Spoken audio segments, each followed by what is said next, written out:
ಇನ್ನು ಡಿಸೆಂಬರ್ 13ರಿಂದ 15ರವರೆಗೆ 3 ದಿನಗಳ ಕಾಲ ನಡೆಯಲಿದ್ದು ಪ್ರತಿದಿನ ಸರಿಯಾಗಿ ಸಂಜೆ 6:30ರಿಂದ 8:30ರವರೆಗೆ ಕುರಾನ್ ಪ್ರವಚನ ನಡೆಯಲಿದೆ. ಡಿಸೆಂಬರ್ 13ರಂದು ನ್ಯಾಯ ಮತ್ತು ಸಮಾನತೆ, 14ರಂದು ಮನಶಾಂತಿಯ ಬಗ್ಗೆ ಹಾಗೂ 15ರಂದು ಧರ್ಮ ಮತ್ತು ಮಾನವ ಸಂಬಂಧಗಳ ಕುರಿತು ಪ್ರವಚನ ನಡೆಯಲಿದೆ ಎಂದು ಹೀಗಾಗಿ ಎಲ್ಲ ಸಮಾಜವನ್ನು ಒಂದುಗೂಡಿಸುವ ಕಾರ್ಯಕ್ರಮ ಕುರಾನ್ ಪ್ರವಚನ ಕಾರ್ಯಕ್ರಮವಾಗಿದೆ.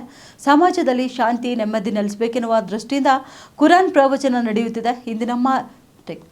ಇಂದಿನ ಸಮಾಜದಲ್ಲಿ ಯುವಕರ ಮಾನಸಿಕ ನೆಮ್ಮದಿಗಾಗಿ ಮನಸ್ಸಿನ ಶಾಂತಿಗಾಗಿ ಕುರಾನ್ ಪ್ರವಚನ ಅತಿ ಅವಶ್ಯಕವಾಗಿದೆ. ಜೀವನದಲ್ಲಿ ಸುಖ ಶಾಂತಿ ನೆಮ್ಮದಿಗಾಗಿ ಕುರಾನ್ ಪ್ರವಚನದಲ್ಲಿ ಹೆಚ್ಚಿನ ಜನರು ಭಾಗವಹಿಸಿ ಪಾವನರಾಗಬೇಕೆಂದು ಮನವಿ ಮಾಡಿದ್ದಾರೆ. मैं राजेश्वरी वर्धन, हाईकोर्ट एडवोकेट, आपसे यही अपील करती हूँ कि मैं हिंदी में बोल रही हूँ,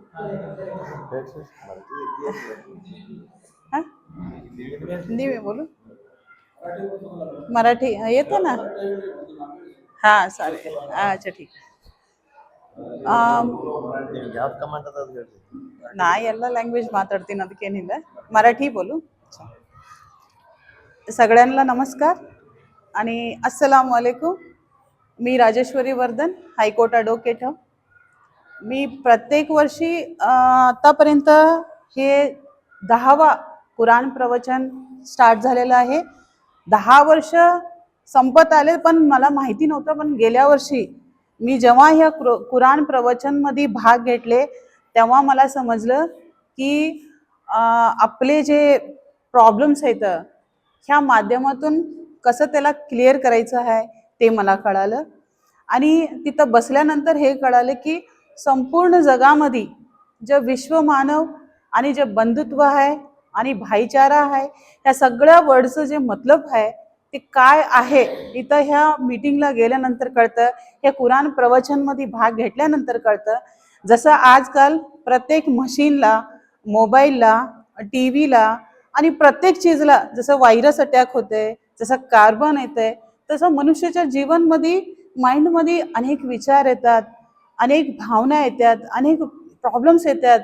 त्या प्रॉब्लेम्समधून बाहेर कसं यायचं असं माणूस नाही का तळमळ करत राहते की ह्याला सोल्युशन काय आहे, ह्या प्रॉब्लेमचं सोल्युशन काय आहे, हे असं विचार करताना असले जे मीटिंग्स राहतात, असले जे संमेलन राहतात ह्याच्यामध्ये जाणं आणि सत्संगमध्ये बसणं आणि चांगले चांगले विचाराच्या माध्यमातून आपल्या प्रॉब्लेमचं सोल्युशन घेणं, हे जर काही कुठं भेटेल तर असल्या कुराण प्रवचन असल्या माध्यमातून भेटते. म्हणून मी सगळ्यांना हे अपील करते की प्रत्येक वर्षी आपल्या माइंडमध्ये काही प्रॉब्लेम्स आहेत, ते प्रॉब्लेम सगळे एकदम काढून हे 3 दिवस 13, 14 आणि 15 तुम्ही या. आणि हे जे आहे ना थेर मैदानमध्ये आहे आणि करेक्ट टाइम 6:30 चालू होते आणि बरोबर 8:30 हे कार्यक्रम संपते. संपल्यानंतर तुम्हाला कुठेही आणि जेवण करायचं, कसं करायचं, घरी जाऊन काय असं प्रॉब्लेम करायचं नाही.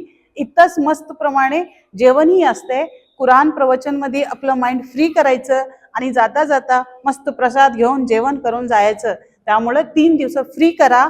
मी पण येते आणि तुम्ही पण या असं मी सगळ्यांना आवाहन करते. मी तर सांगते सगळ्यांना